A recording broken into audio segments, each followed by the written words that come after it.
I'm Mo Kelly, and this is Meet the Candidates. I'm joined right now by Democratic Congressman Adam Schiff, who is vying to be California's next U.S. Senator. Congressman, it's good to see you again. Mo, it's great to be with you.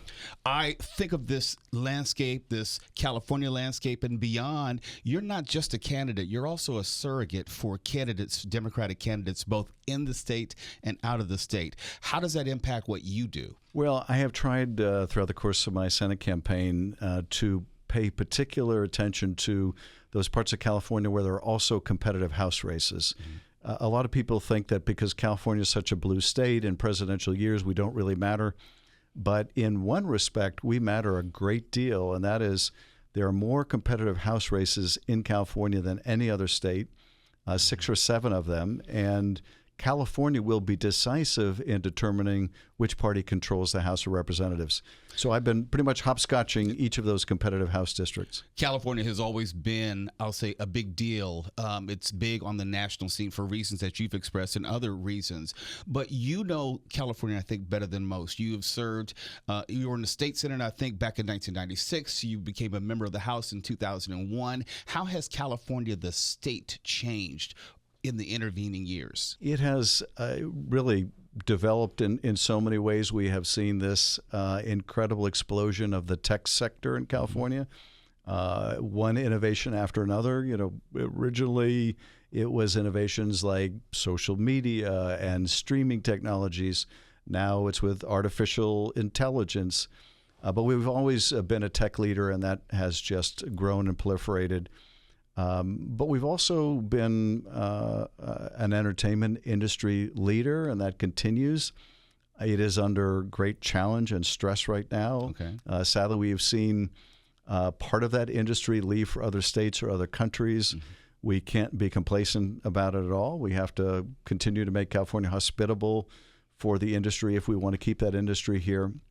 But we, I think, have grown enormously as a state and face the same challenges other states do in many of our big cities, and particularly post-pandemic, after that once-in-a-century calamity. Hopefully. Cities are struggling to bounce back, but they will. And one of the jobs that I look forward to doing is working with our great cities to bring them back. What is an election night for you? There's election night when you're running for state senate. There's election night when you're running for Congress. Now you're running for Senate. What is election night going to be for you? You know, that's a really interesting question. I was just talking to my wife about that. In 2000, when I ran for Congress, it was during the Bush versus Gore election. And I remember going to my victory party and celebrating because I had won. It looked like Gore had won. I went home to go change. I came back to the victory party, and it looked like Bush had won. So in the intervening hour or so, the presidency had flipped from one likely outcome to another.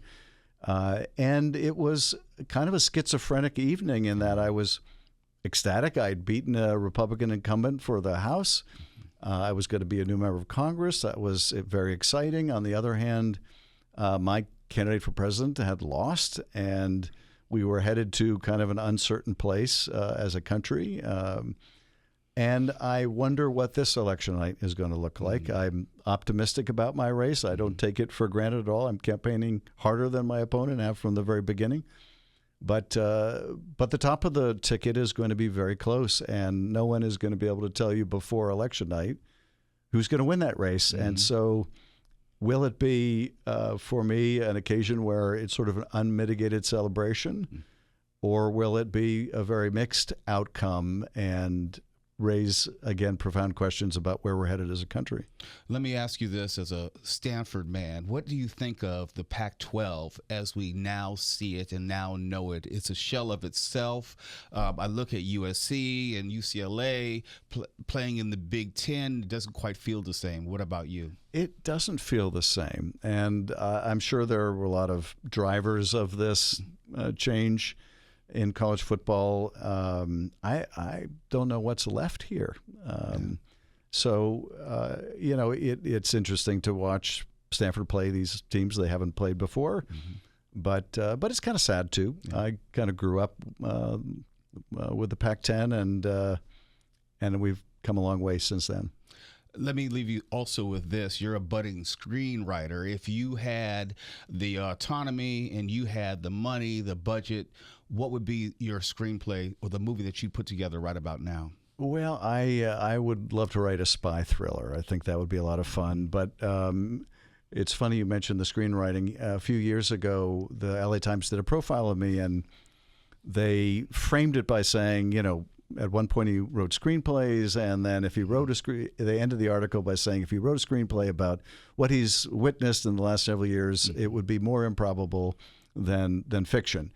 And somehow that story, that profile, made its way to Donald Trump, because after that he referred to me for a while as a failed screenwriter.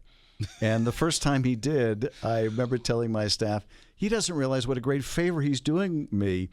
Half of my constituents are failed screenwriters. They're going to think he's just like us. Exactly. All right.